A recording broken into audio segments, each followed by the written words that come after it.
first, let's talk about normalization and a bit more on this with selection of genes.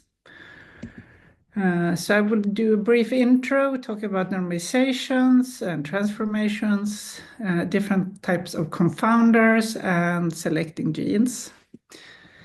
So now the question is, why do we need to normalize our data? Oops. I think you've probably seen something similar. We will have a lot of different sources of variation in the data. We will have the different cell types. We might have cell cycle, size of cells, the sex of the patients, the age of the patients, different treatments. We might have different technical artifacts like the quality, the library prep efficiency, different batch effects, and so on. And for instance, if our goal is to build a cell type atlas, we're really only interested in the cell type or state, and we want to remove all other effects from the data if possible. That might be, sometimes we might be interested in the cell cycle or sex, age, and so on. Then we might want to keep them. We also need to keep in mind, again, this we talked about before, we have the stochastic gene expression. So different genes will have very different distributions of expression, from these mainly zeros to more normally distributed expression patterns. And we will have cells with very different distributions. So we will have some cells, now it's just showing the log of the counts as a histogram. Most of them will be zero in any cell, but we might have very few genes with detection. Or in another cell, we might have a fair amount of genes with detection and some with several counts. And then we might have some cells where we have many genes detected and also with higher total counts. So with all this data, we have big differences in gene expression patterns. We have big differences in the cell detection rates. We still want to normalize this into some sort of format that is comparable across cells and genes. And across samples also. So the three main steps will be scaling, transformation, and removal of unwanted variation. And scaling is mainly just depth normalization. If you work with bulk RNA-seq, you probably use counts per million instead of the total counts. So basically dividing by the total counts per sample or cell. In some cases, we might want to normalize for gene length, especially if you have a full-length method. There are different ways to try to estimate the dropout rates instead of just taking the total counts. And then basically each column in the matrix, if it's is a cell, and we divide by some sort of scaling factor to get relative amounts of the different genes, not the absolute values anymore. And that should be more comparable across the cells, even though it's not perfect. And as I mentioned, we might have different amount of RNA in the different cells. It can be partly technical and it can be biological. And also, as I mentioned before, if we have a few genes with very high proportion of the counts and then we divide by the total counts, they will like shift all the other genes down so much. So it might be a good idea to remove those genes before dividing by the total counts. Then there are multiple different bulk RNA methods for doing this, like counts per million, or RPKM, FPKMs, and TPMs also involves a step of length normalization. I'm not going to go through these, but it is fairly simple to do. Then after doing the depth normalization, we want to do a transformation to find a distribution of the expression values that best captures biological variation so that we can find our signal as easy as possible. So we have a lot of these zeros, right? And if we just take the raw counts, like we have here, the difference between the 0 and the highest values we have for some genes that have extremely high counts will be quite large. But if we instead log transform the data, we get slightly nicer distributions that we can work with. We're not close to normal distribution, but a bit closer at least. But here is where the scaling factor starts playing in. The default in Seurat is to use, instead of calculating counts per millions, like we do for bulk RNA-seq, we calculate counts per 10,000.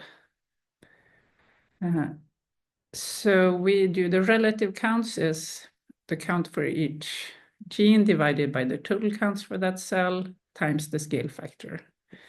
Then we log transform it with the pseudo count. So basically that means that if we use the default 10K, here is just one gene plotted across different clusters. If we instead use a scaling factor of 1,000 or 100,000, you can see that the difference between the 0 and the expression becomes larger. So by adjusting the scaling factor, we can shift the distribution where we have the highest variance in our data.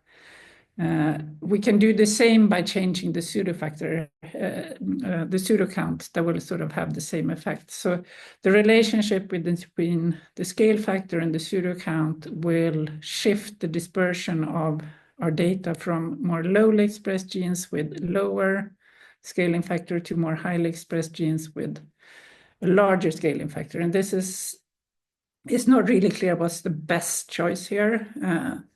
I think Seurat set it to 10,000 because that's sort of around where it is normally for a lot of single cell, like the median count for a single cell library.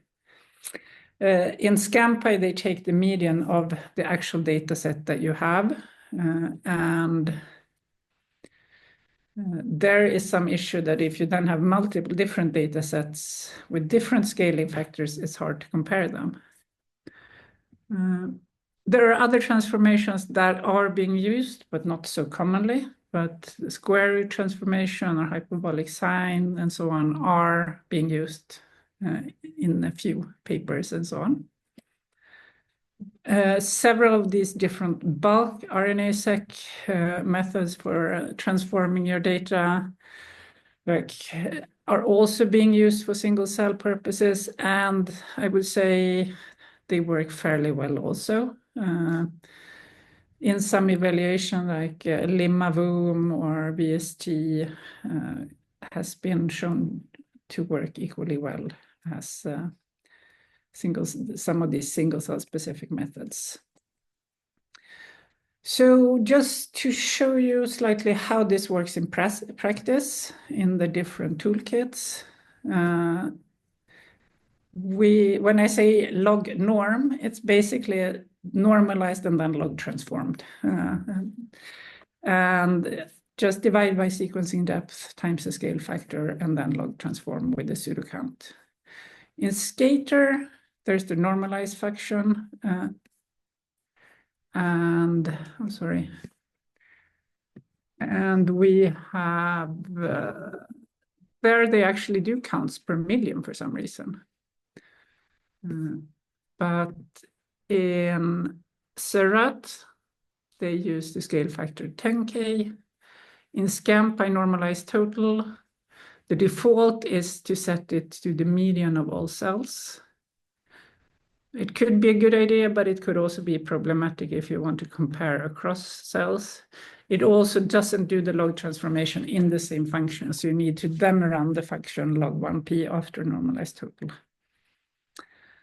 So those were the basic single cell normalization, log transformation, or count normalization, log transformation. But then there are lots of different methods and many papers on how to normalize single cell data. And I'm not going to cover all of them. There are a few mentioned here. But deconvolution is implemented in SCRAN in the bioconductor pipeline. It is fairly commonly used. And the idea here is that you do this sort of pooling of cells to calculate the size factors. So each cell will get its individual size factor, but it's not exactly just the counts of that cell, but doing these groups of cells together to scale the genes.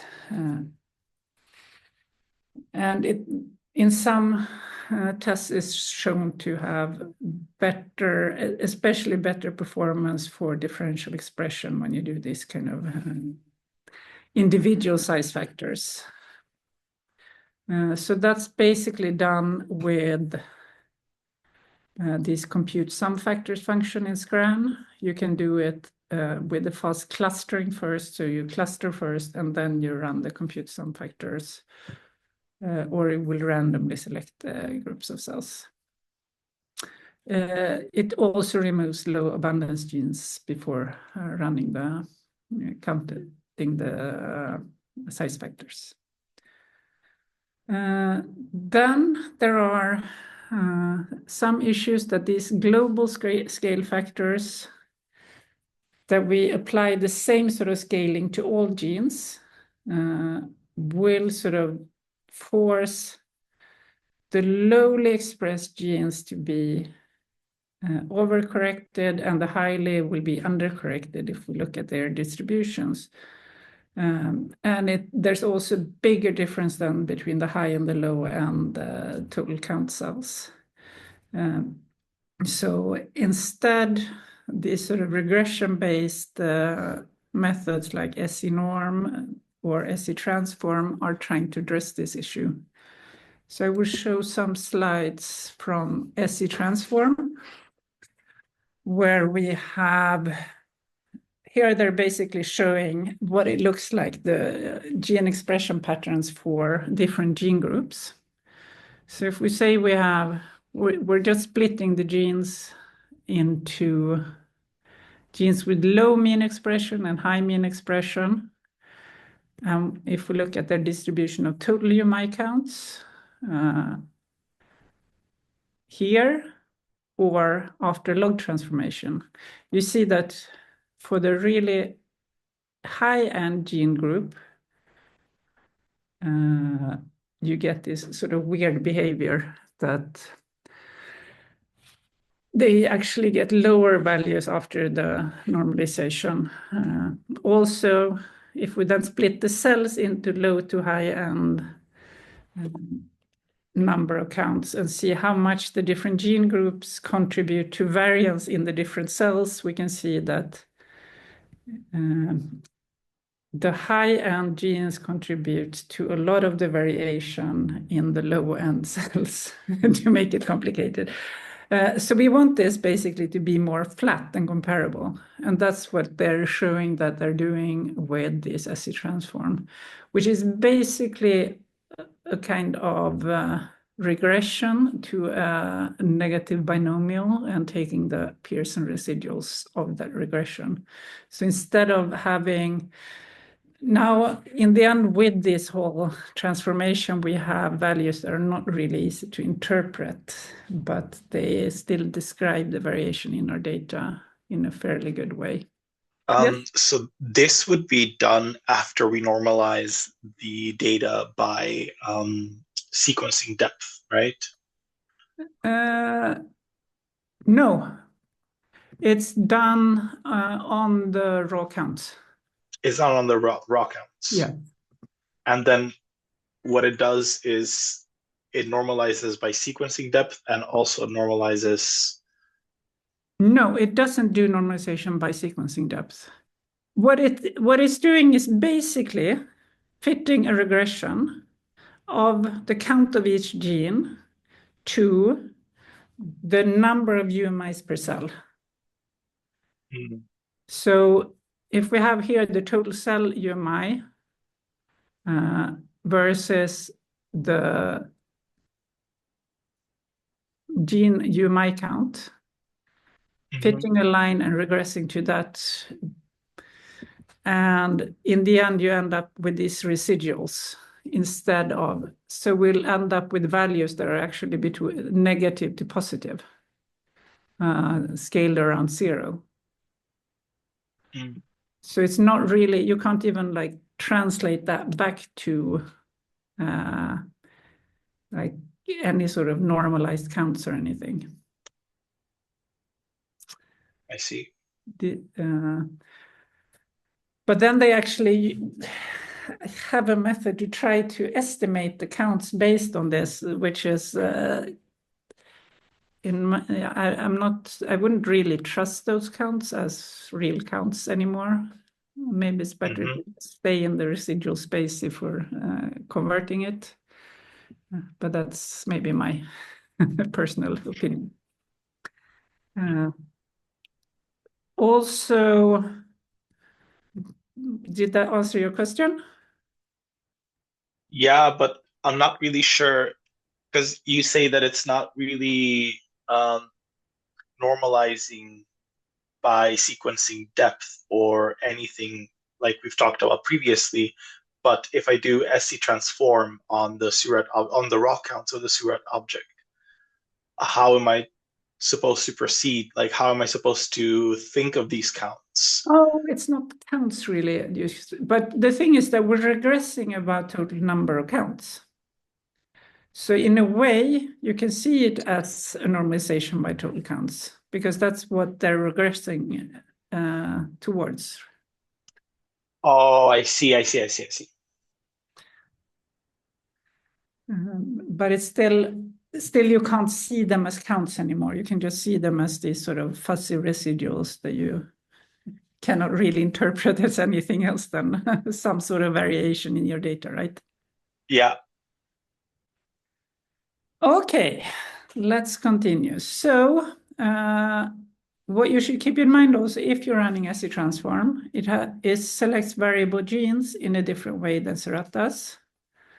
You can also specify on your own what genes you should run SC transform on. Normally, it doesn't take all the genes, but a subset, and that's what the developers of the tool recommends. In the same step, when you're doing this regression against the number of UMIs, you can also add in like percent mitochondria and something and try to remove effect of that at the same time. It's also recommended that you should not run SC transform on all your samples together, that it should be done each sample individually. Yes. Then there are a lot of these additional methods that are trying to do all of it in one go, sort of trying to remove batch effects, do the normalization, and remove other confounders like this Simba wave. There are some autoencoder-based similar methods that are trying to do more or less the same thing. You can look them up. I'm not going to go through all the details of it, but they can be useful at times. So I just wanted to show you some stats from this paper from Nature Methods, where they're trying to compare different transformations for single cell RNA-seq data. So we have the raw counts, we have the log normalized, the GLM residuals, so that's sort of similar to what we have in the SC transform, or some latent expression. I don't even remember exactly which model this was, but what they're showing here is that we have two different populations, and they're showing one gene that's known to be expressed in these pneumocytes, but should not be there really in the other cells. Still, with the log transformation, we have some of this background signal of these genes, which you get more of a distinct expression pattern with this Pearson residuals or with the sanity map. And also worth thinking about is this sort of gene expression versus variance relationship, that if we only have counts, it's basically like the higher the gene expression, the higher the variance. In log norm space, it sort of evens out a bit, that we have the highest variance somewhere here. With the Pearson residuals, it's even more flat. So they use then all these different transformation. There's a lot of additional ones and different ways of doing the normalization and or transformation. Multitude of different single cell specific methods. And they compare either between two different, where they split the data, they calculate a graph and see how well it overlaps, or they simulate data, take the truth and the simulated, calculate the overlap, or they do a downsampling. And their big conclusion from this is that just doing the classical log transformation and none of this super fancy single cell stuff is better or equally good as all these fancy methods, sort of. But of course, I mean, there's no perfect test for this. It's just consistency in the overlap, which might actually not mean anything. It might be equally wrong in both cases, but it's consistent.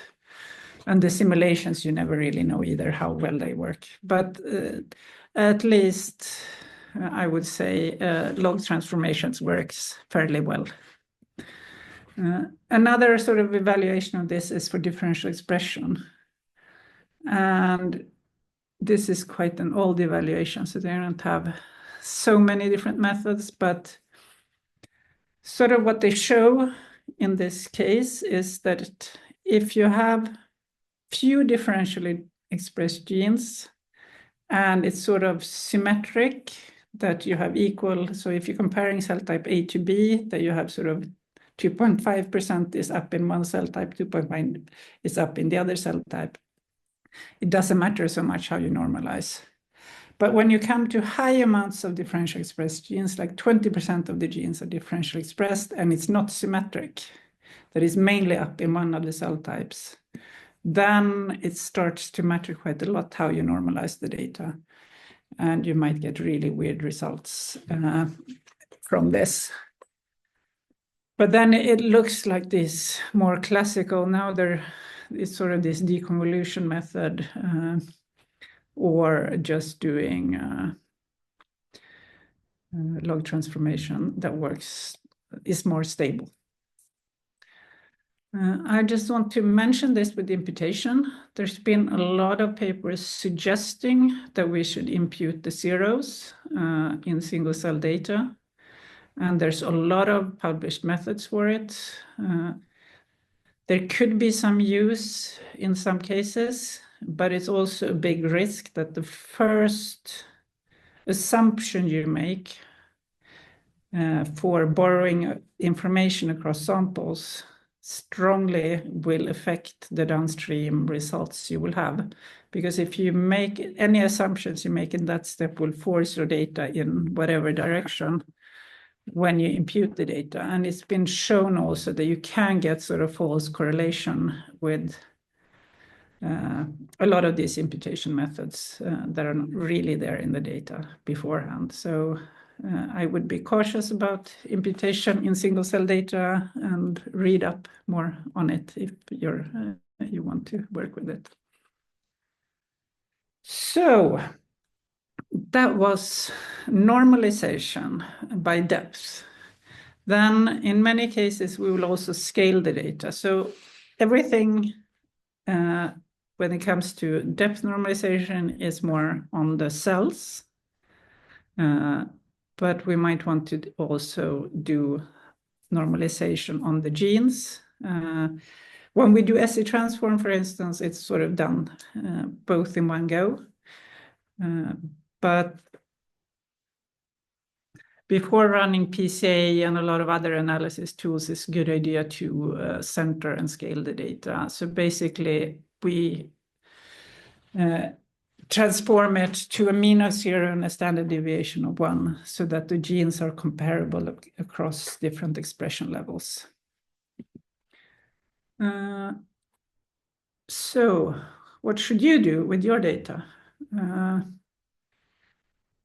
I would say always start with just the depth normalization and log transformation. Don't go to super fancy methods if you don't need them. And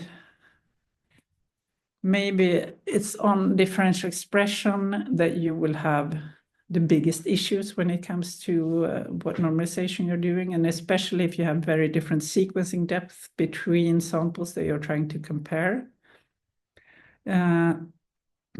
But also something like SC transform can help to remove some of this effect of different gene detection across cells. So, any questions on normalization for now? Yes. So if our end goal is for the differential expression analysis, so what would be the recommendation here? I mean, if your data is fairly uniform and not behaving super weirdly with like you have two different sequencing depths in the different samples or something, I would still just go start with log normalization. And actually, I mean, we'll come back to that a bit. Jennifer will talk more about differential expression later. But it's also the case that we can select different methods for doing the differential expression that will be different, more or less sensitive to differences in our normalization, right? So it's also the case that the tests they were using might not be the optimal for all cases. But I would still recommend to start with just log transformed values, whatever you're planning to do. And then, I mean, if you have super big differences in quality of your data, that's when you will need to really think about how to deal with normalization, and then like you might need to tweak it a bit. And for example, if we're comparing two conditions in which one of them creates a very big differences in gene expression. So more or less like this unbalanced case that I was talking about. Yeah, exactly. Super, super tricky. I know we've had some cases. I mean, it's the same if you're doing bulk RNA-seq and or any other methods where it's unbalanced. It's super hard to really say what's technical and what's biological when you're doing any kind of differential expression there. I don't know if I know of any method that can solve that issue. Sorry. No, that's fine. I wish I did. All right. Confounders. So as I mentioned, we might have all of these other confounders in our data, like the quality of the cells, the sequencing depth, sizes, cell cycle, batches, and so on. If we have continuous variables, and quite often we then use the percent mitochondria as a proxy for cell quality, and that's really common in single cell pipelines to see that people are doing this regression to percent mitochondria. The most simple way to do this is to do a linear regression. So basically, we would fit the expression pattern of one gene to the percent mitochondria for each cell. We will fit a line through it, and we will find the distance between the lines as the residuals, and we will take those values instead. Then we might have multiple factors. We might want to both remove percent mitochondria, number of genes, cell cycle scores, and so on. So we can do this multiple linear regressions. And then there are two complicated different ways of doing non-linear regressions. You can do binomial regressions and so on. In most cases, probably this simple linear works well, and no reason to overcomplicate things, but there could be cases where you need to explore it. There are other tools to remove these unwanted variants, like this Simba wave, or in SC transform, you add it into their regression. You can use Combat or RUSEC. I don't know if it hasn't really been evaluated perfectly, as I know. And there's no tool that perfectly removes all confounders either, unfortunately. But to start with, I would say in most of my projects, I would remove percent mitochondria read, sorry, because it often correlates with quality of cells. But let's say I have a complex tissue with many different cell types, and then maybe I have some muscle cells or some hepatocytes or something that we know, or like adipocytes, we know they're high in mitochondria. And then we have other cell types that we know are low in mitochondria. So then it is a bit trickier, because then the percent mitochondrial reads is also confounded with the cell type identity. And then you should be really cautious about regressing out percent mitochondria. And the same when it comes to any of these things. If cell cycle is completely confounded with your cell types, that should not be included. And then hopefully your batch effects are not confounded with whatever you're trying to discover, because then you're in trouble. So, as I said, always check quality in PCA or UMAP, see how they influence your data. Think about how these confounders are related to biology in your system before you decide what to regress out, so that you don't remove any effects. Okay, we have a question. Yes, Åsa, thank you. I know that you will cover this later during integration, but I mean, right now that we are removing, for instance, in the example that we were working with COVID, that we remove mitochondrial, cells with high mitochondrial DNA. But they have already batch effect. Couldn't it be a good idea to integrate first and then remove? Okay, so we're talking about two different things. The batch effect is like from one sample to another, from one 10x run to another. But if we're just talking within one 10x run, and we have a varying quality within that run. Yes, if we were talking about several runs at different, even weeks or countries. So It could be also, but in this case, I'm not really talking about this. I'm more when it comes to this cell quality with percent mitochondria, I'm more thinking within like one sample. Of course, yeah, that makes sense.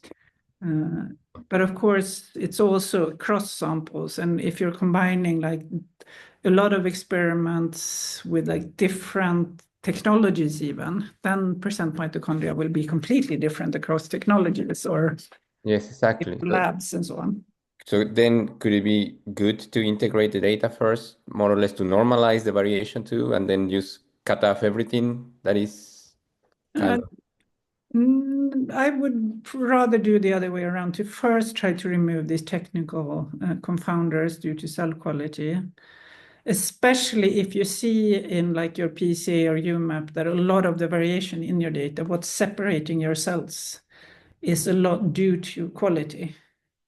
Then I would try to adjust that before trying to take the data into integration. Okay. To fix it one data set at a time, sort of to clean them up before integrating, because integration is a mess in its own, and to throw even more low quality data into integration will not help. Okay, thanks. Yeah.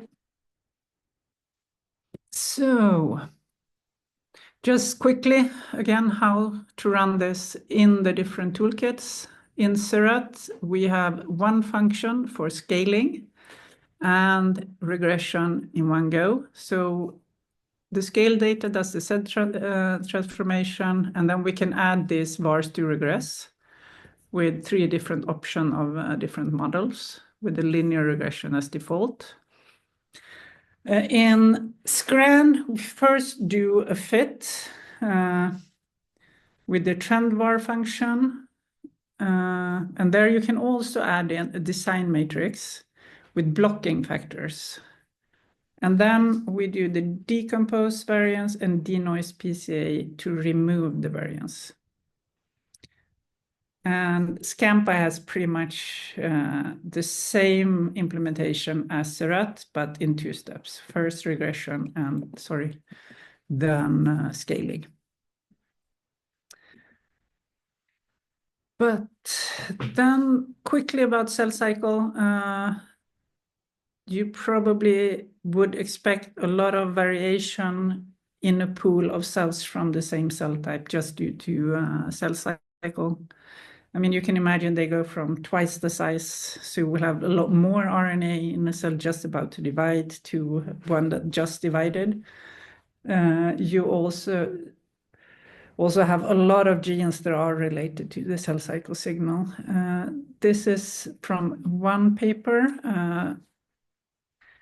from Butner et al., where they looked at sort of the proportion of variance contributed by a cell cycle with cells actually sorted by cell cycle to train a model on. And basically what they show is that if you remove the effect of cell cycle, you can more clearly see, clearly get the groups of cells that we're interested in and see differences in gene expression between these groups that makes biological sense.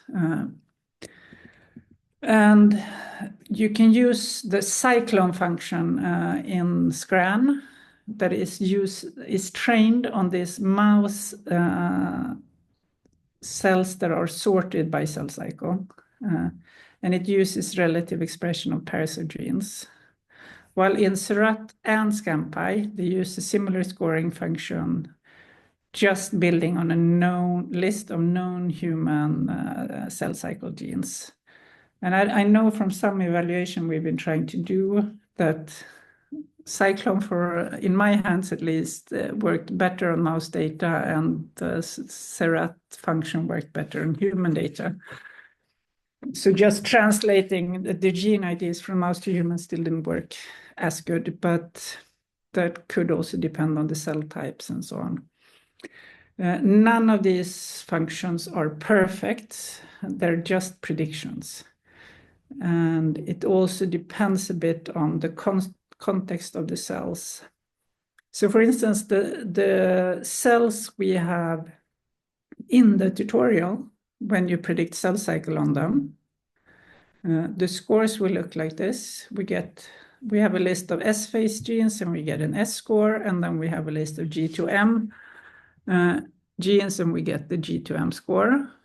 And then the default is a score of below 0 on both. Then we say that it's G1 or actually G0 also. So basically not really cycling. However, this cutoff is sort of arbitrary and doesn't really fit into all data sets. As you can see, I would say all of these cells down here in the blob are non-cycling, most likely. And then we have a few S-phase and a few G2M phase cells in this data set. That's probably a more likely interpretation. So be really cautious in Seurat to use these phase predictions. It's probably better to just look at the S score and the G2M score, and they might be quite informative. Yes, we have a question. Yes, I have a question. Like this 0.44, is it the R that it's trying to, that it's printing out? Yeah, it's a correlation here. And here, like, is it like if there is this, probably this will improve when we have actual cycling cells and G1, G2 cells, right? So I mean, the correlation really shouldn't be so strong.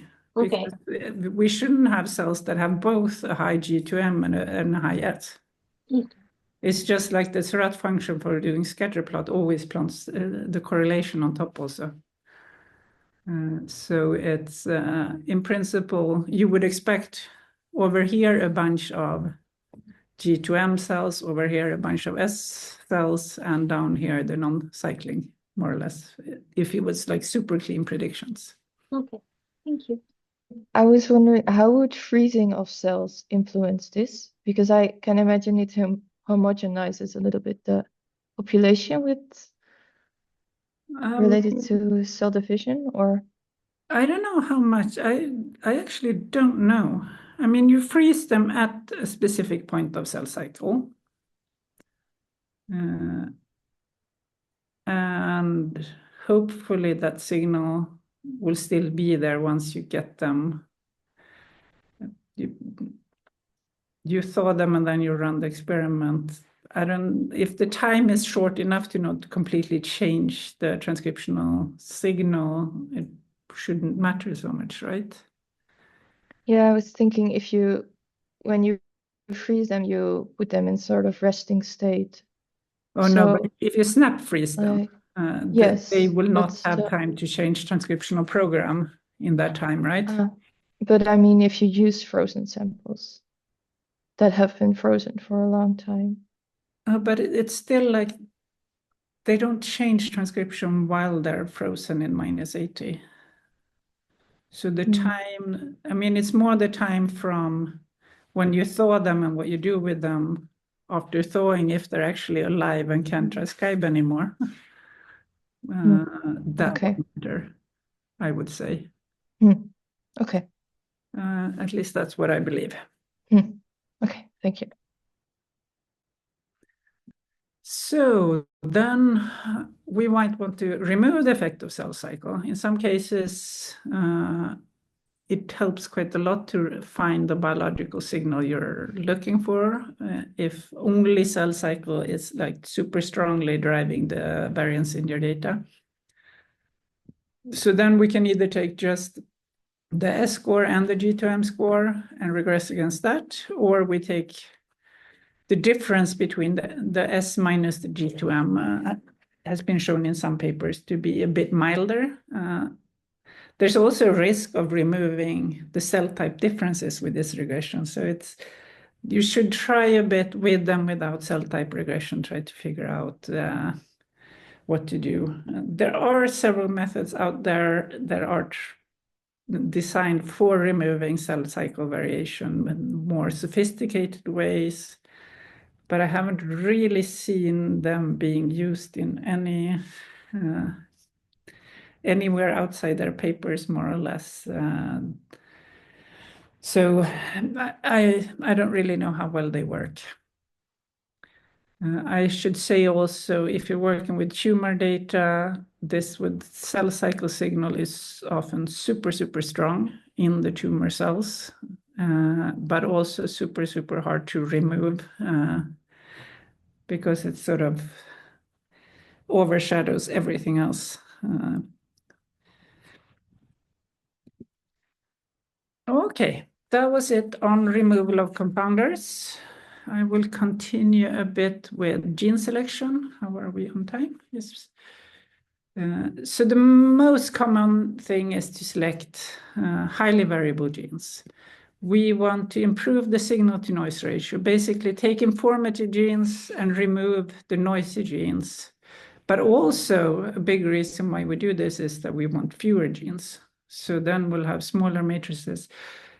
Quite often we work with sparse matrices so that we don't represent the zeros in memory. But when we start scaling the data or calculating residuals and regressing and so on, we end up with a full matrix where every gene will have a value, and that takes up a lot of space in memory. So then we don't want to do that for all genes. So the idea is that to find genes that behave differently from a model of technical noise, or to try to find high dropout genes are in some methods also. But I will show you the first paper that introduced this in the Brennecke paper. In this case, it's the old SmartSeq data using spike-ins. So basically in blue here, we have the spike-ins. So these are these control RNAs that we've added in. If we then plot the average count versus coefficient of variation squared, and we fit a line through the spike-ins, and with some sort of cutoff with the distance from the line, we say that all genes that vary more than the spike-ins that we think is only technical, that is the biological information we can use for clustering. While anything down here, we can't really say if it's biological or technical, so we will skip those.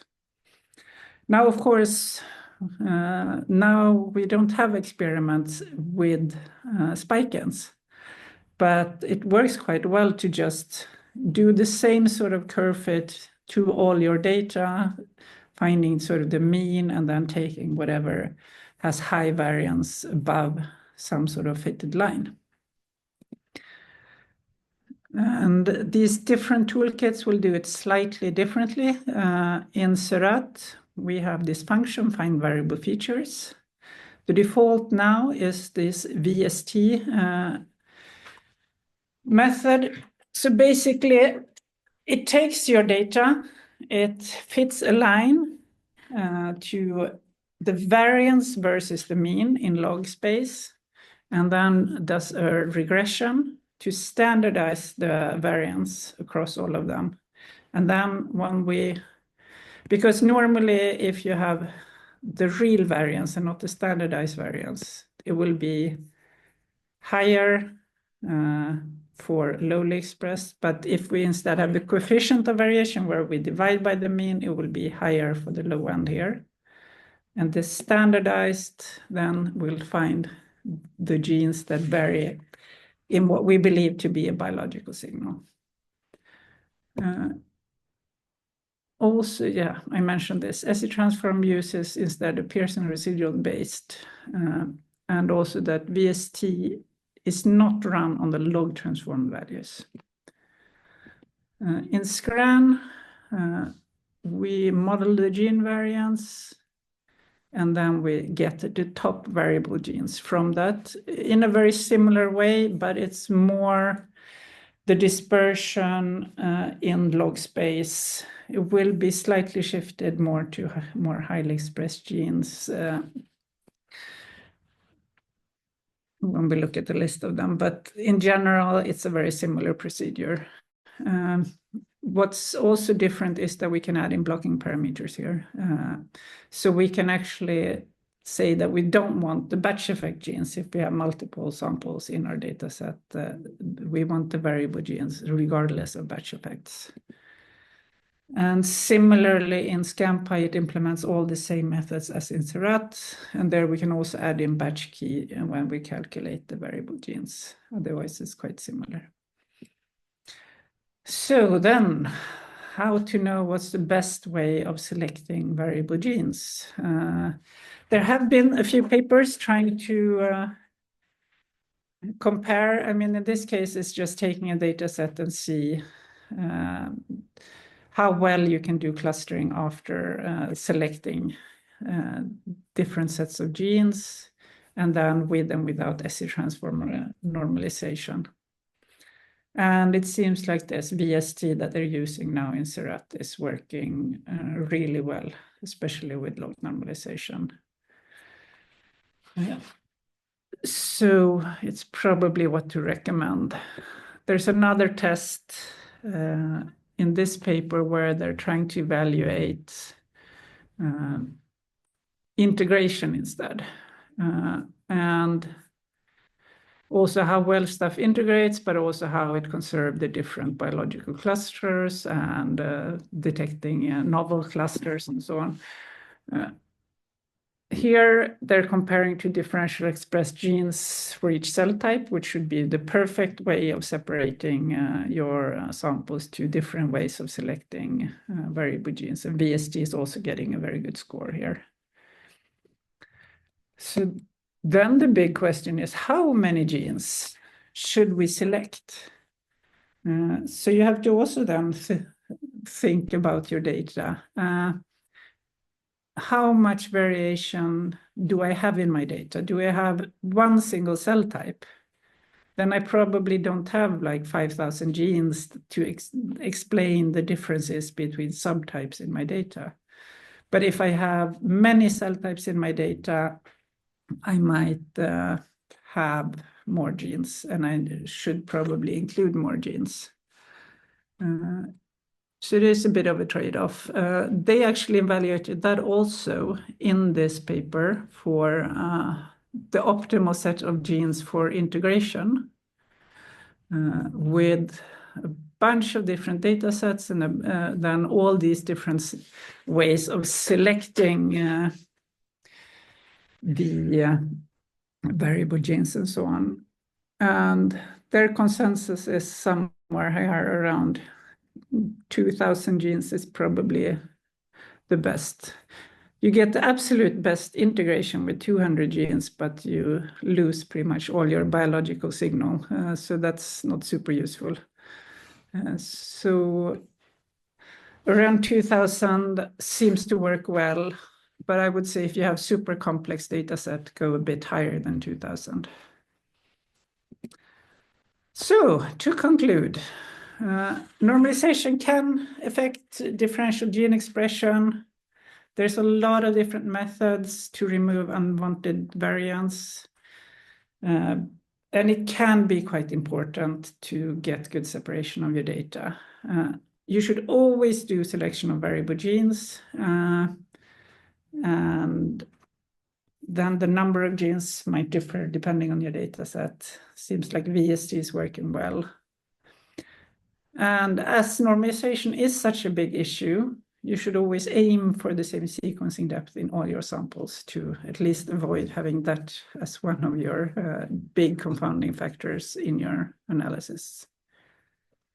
I think that's my final conclusion here is if you have very similar cell types, you want to compare across conditions where there's very little effect and you really want to find these few differentially expressed genes, then it might be a case where it's super important how you normalize your data and remove confounders and so on.